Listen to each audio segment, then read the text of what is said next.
Right, I think I know what these are. I've been waiting for ages, and I'm mega excited. It is as well. It is as well. Christmas has come late. These are the brand new Kirkland irons from Costco.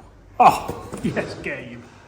Yes, guys, that's right. I have got the brand new Kirkland irons direct from Costco. If you're going shopping, you want to buy some toilet roll, you want to buy some ketchup, you can go and pick these up at the same time. $499, which equates to around £380. I think that's exceptional value, but they're only going to be good value if they perform. Otherwise, they are cheap. So let's find out. I'm going to test them today out here at a rather cold and brisk Whalley Park Golf Club. We're also going to test them in the studio for numbers and see just how they do perform. Can these go toe to toe with potentially the Taylormade P790s, the Ping i500s, all the good hollow bodied irons that you do see? Let's find out. So personally, I think these actually look really, really nice. We're going to kick things off with the low irons. This is the pitching wedge, and they do have a very much P790-esque look about them. I'm not too sure about where the Kirkland Signature logo is. I feel like it's just not central, to be honest, but that's something which I'm sure the guys at Kirkland nor care or think about. So let's see, we've got 140 yards down here, and looking down at this club, it really does have a huge head. It's got a really long blade length, a really thick top line, all the stuff you would expect from a pretty forgiving iron. How does it feel on a nice cold morning? I can't believe how easy that was to launch up in the air. The turf interaction there was fantastic. It's really nice and high. You can see I've taken a nice clean divot out of the turf here with this club, and that just goes to show that if you have the right technique, if you have a half decent golf swing that you can attack that ball with, does it matter too much what clubs you are using and how much they cost? One thing that I got told when I was younger, that golf ball has no idea how much this golf club cost. So there's something to think about, because if you're wanting some pretty good new golf clubs for a good price, do you have to go with the big brand names, Titleist, Ping, Mizuno, PXG, Callaway even, or Taylormade, or can you go somewhere like Costco? There's lots of brands doing this now, and I'm all for it. I'm all for the brands such as Kirkland, such as Tacoma, such as Cali, who are helping bring more people into the game of golf. Can we hit another nice high pitching wedge with the Kirkland iron? An absolute carbon copy. I've actually left that one out to the right a little bit, but the one thing I'll say with these is they feel quite nice. I'm not going to say they feel fantastic. I'm not going to say they feel as good as a set of Mizunos or a set of PXGs, but for the price, for $499, I certainly don't think they feel terrible. They're obviously hollow bodied. They are, to be honest, jam-packed full of technology for the price. They do have a forged element in them as well. They have a forged face, so you should be able to get a decent element of feel with these clubs. And they actually come stock with an Elevate 115 shaft. I've got these in stiff, and I've got a Lampkin crossline grip. That's one thing which Costco have done incredibly well with these clubs, get good components in them, because there's no way that having a Kirkland shaft and grip would fly in 2024. Can we flight this pitching wedge down? Because I've already been in the studio and tested these clubs for numbers, and I found it really interesting. So if I can flight these down and they have an air of versatility about them, what else do you really want from your clubs that you go and pick up when you do the big shop?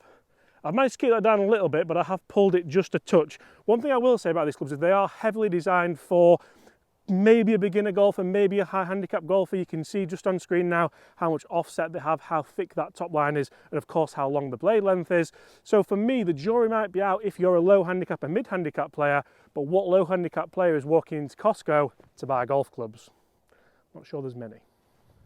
Now, one of the big things I want to talk about here is bag appeal as well, because I honestly feel like, you can see I've got the full set of Kirkland clubs here, and there's going to be a video coming with these. Guys, what do you reckon I would shoot with a Kirkland driver, Kirkland putter, Kirkland irons, Kirkland wedges and a Kirkland ball, not to mention the glove? But I think the bag appeal is quite cool. A lot of people say I would never use Kirkland clubs with Kirkland head covers on them because I'm not that guy. Well, I am that guy. I like a bargain, I like to save money, and I like clubs that perform pretty well. Guys, in this video we're going to jump in the studio and see just how these clubs do perform, and I've actually been to Golf Clubs for Cash and bought a set of irons second hand. They're exactly the same price and hollow bodied. What do you reckon they are, and how are they going to compare moving forward? That video is coming soon. Let's go and test some more of these Kirkland irons.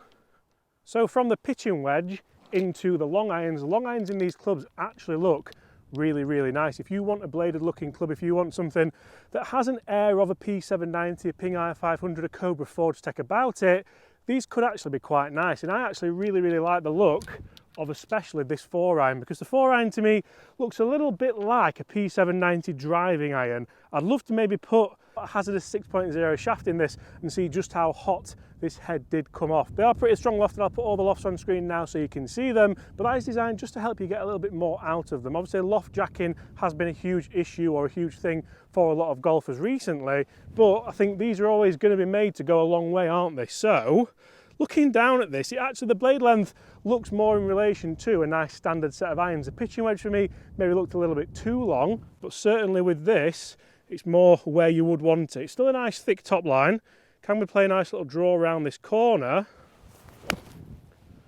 Nice low ball fly. It hasn't popped up in the air too much, and to be honest, I haven't struck that amazingly well. It's worked for me nicely, and the ball's still launched okay. It's managed to get up in the air, but not too much. That's one of the big things that you do certainly want with these clubs. They don't have a speed pocket, they don't have too much technology in them. Obviously with the Taylormade P790 you'll start to see kind of speed pockets in here and things like that, but they're not $499, are they? So can we play a nice high one now, a nice high powerful shot, as opposed to the first one that we hit? Yes we can, and that, if you put that club in my hands and I've just hit that shot there, I honestly wouldn't say, and I honestly wouldn't believe that these clubs were from Costco. There's no way I would think that. That felt really good. One of the problems that you might see with these, how consistent are they? If you do strike them around that face, are you going to get consistency levels that you would get with the bigger brands? But then are we going to compare these with the bigger brands? A brand new set of Ping irons sets you back £1,500 now, $2,000. $499. And you might think, James, stop harping on about the price, stop going on about the price. But these irons are all about the price, aren't they? They're all about the price, they're all for the people. So that's two nice shots that we've hit. Can we play a bit of a stinger with this? See if we can play a really nice high shot and a Tiger Woods-esque stinger with a Kirkland. They're just starting to tick boxes. They're ticking the box of price, they're ticking the box of looks, they're ticking the box of performance. Wait till we get in that studio and we have a look at what boxes they tick with that. Now we just have to hit the shot, James.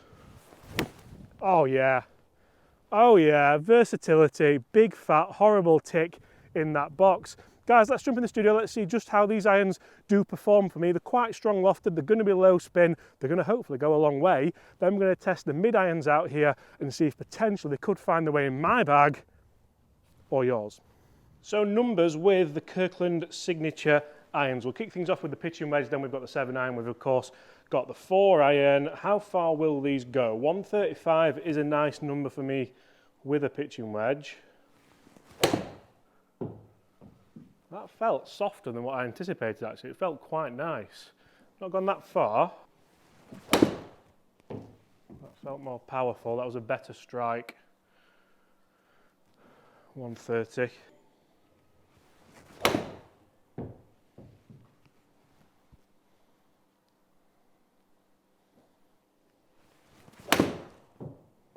That opening 7-iron, wow. They actually feel a lot better than what they look like they're going to feel. 162 yards there with a 7-iron, finishing at 170, 5,500 spin. And again, we're thinking about the price, aren't we? I mean, it looks like a really long blade length, actually, this. Can we sort of keep that ball flight down? That feels a lot better than some clubs that are a lot more expensive. Consistency-wise, front to back, that one's travelled 10 yards further, so not sure how consistent these are going to be. Sometimes with hollow body clubs you can get those flyers, can't you? See if we can get another one. But feel wise, can you hear that? Has that gone further again? That's a 180 carry with a 7-iron. Spinning at 4,600 albeit, but that is very, very big. I can't wait to hit the 4-iron. I've hit that so hard. Now it's just a case of seeing how hard we can hit these and how much we can get away with them. But see, I've hit that one hard and it's like 8 yards less. I don't know. I don't know if the consistency factor is really there. How far can we hit this?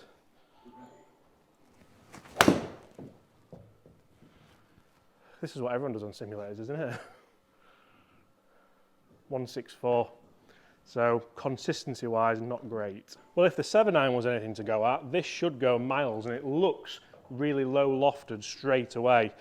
Looks almost like my P792 iron, this. I've really not hit that very well. How forgiving is this going to be?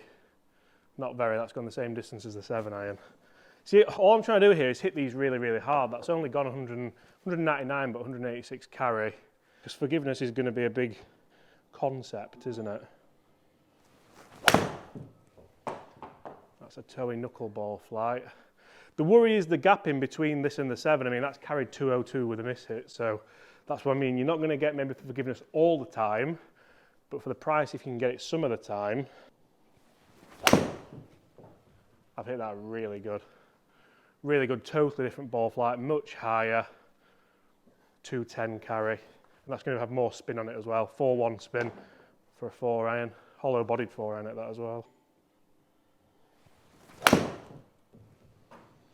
4-iron just turning over a bit for me. They do have an offset on them here. And it's like a consistent little overdraw, we'll call it. That's a hook, but can we? 219 total. One more. This is going to be a good strike. It's going to carry 215. That's the one, that's better. That's better. Go on, get up, get up, get up, get up.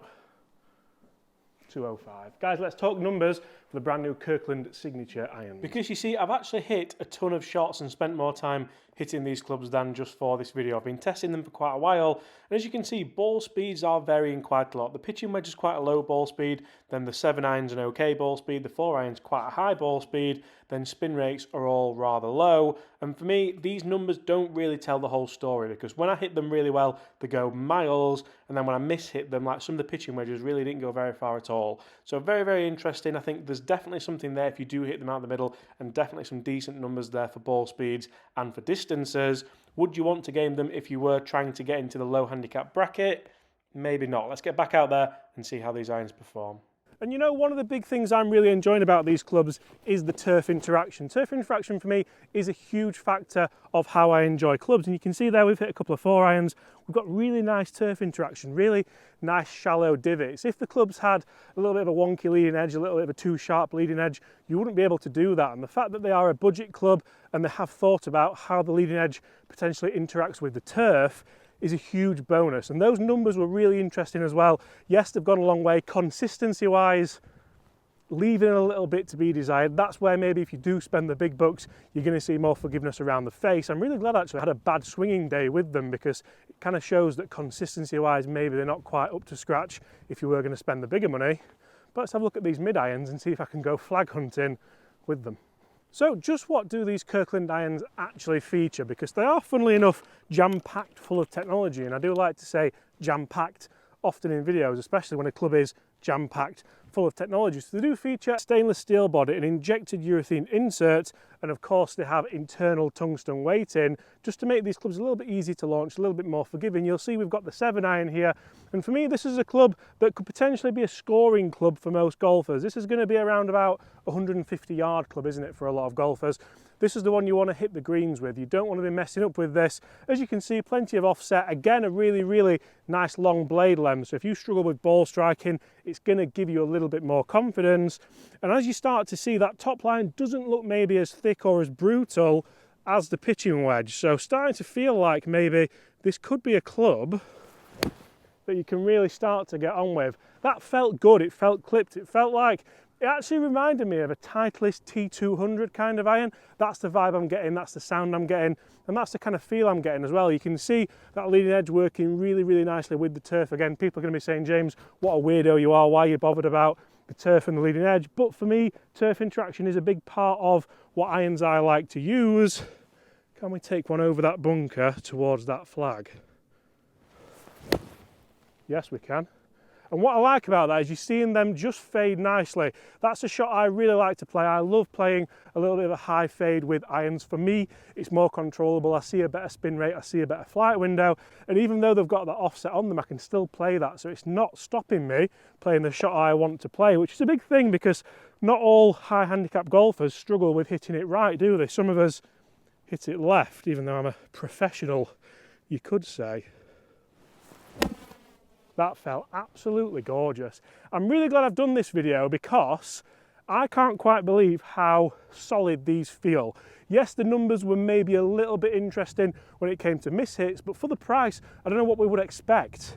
I guess there's a little bit of a roundup for these clubs, I've got to say. I think for the price, the numbers are pretty good, to be honest.